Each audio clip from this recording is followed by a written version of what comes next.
주식이 쉽다면 쉽고 어렵다면 어려운 이유 중에 하나가 기회를 줄 때 내가 잘 챙겨야 돼요. 기회를 보통은 주긴 준단 말이에요. 내가 혹시 잘못하더라도.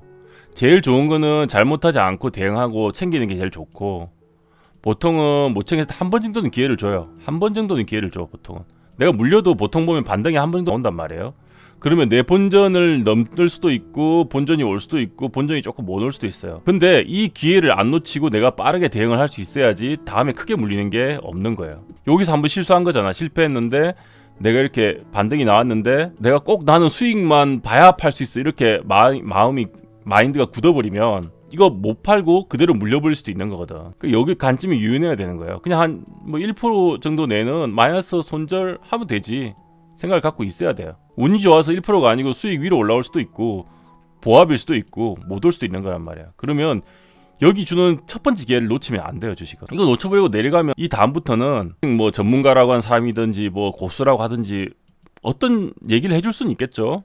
도움되는 얘기를 해줄 수 있는데 그 다음부터는 사실은 이 다음은 그냥 이제 기도야, 기도. 운이란 말이에요, 운. 운이 안 따라주면 못 탈출하는 거야. 기회일 때 못 나오면, 수익을 못 챙기거나 하면. 그래서 제일 중요한 거는 보통은 이제 상담을 해주면 물린 분들이 이제 물리면 어떻게 얘기하잖아요. 그러면 이분들이 바라는 거는 무조건 올라가겠습니다, 뭐 이렇게 기다리세요, 무조건 올라갑니다, 이게 사실 바라는데, 무조건 올라갑니다 기다리세요 하는 거는 진짜 무책임한 소리예요, 무책임한 소리. 근데 듣고 싶어 하는 소리긴 해요. 당연하죠. 내 주식이 물렸는데 올라간다고 해주면 좋잖아, 기분은. 근데 그런다고 현실이 바뀌는 건 아니잖아. 근데 실제로 이제 사람들 많이 끌려면 이제 그렇게 얘기 다 해주죠. 뭐 특히 유료 리딩하는 그런 사자 전문가들이 있을수록 그때 추천주 샀는데 어떻게 해요, 물렸어요. 그럼 버티면 다 올라갑니다, 이랬쁘잖아. 사실은 책임 회피지. 보통 유료 리딩의 안 좋은 점은 처음에도 애초에 대응을 빠르빠르 얘기를 안 해주든지 뭐 대응하는 법을 알려주지 않는다는 거야. 그냥 무조건 사세요 했다가 가면은 내 덕입니다 이랬다가 빠져버리면 이 사람 초보니까 대응 못하잖아. 그러면은 무조건 기다리세요, 또 올라옵니다, 이랬쁘잖아. 근데 나중에 진짜 빠져버렸어, 망했어. 책임져요? 책임 안 진단 말이야. 책임 안 진. 그때는 그냥 회피해버리지. 또 얘기하겠지. 더 기다리세요, 더 물 타세요. 물 타다가 정말 계좌 끝나는 경우 있어요. 이런 거 믿고 물 타다가. 이렇게 되기 때문에 일단은 뭐 저도 그렇지만 무슨 얘기를 드린다고 해도 내가 타이밍을 놓쳐가지고 만약에 잘못 샀을 때는 결국은 이거는 이제 운에 기댈 수밖에 없게 되는 거고, 사실은 이미 패란 매매야, 실패한 매매가 되는 거예요, 이거는.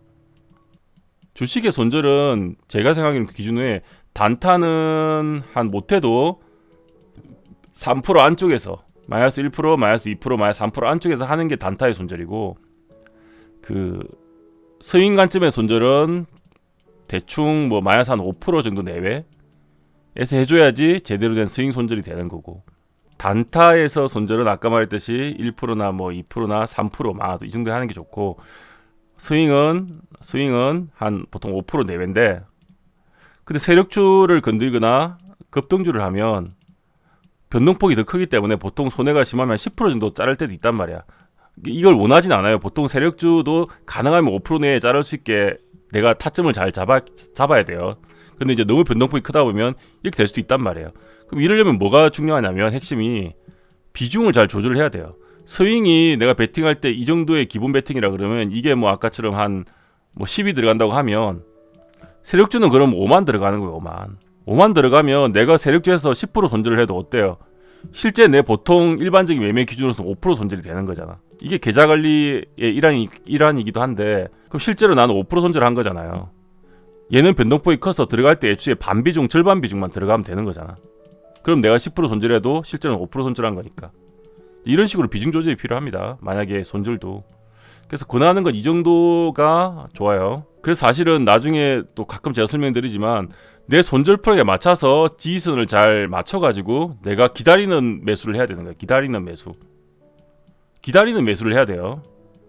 그래서 내가 대형선까지의 범위를 잘 맞춰야 돼. 너무 위에서 안 산다는 얘기야. 그래서 추격 매수나 뭐 이런 걸 안 해야 된다는 얘기야, 한마디로.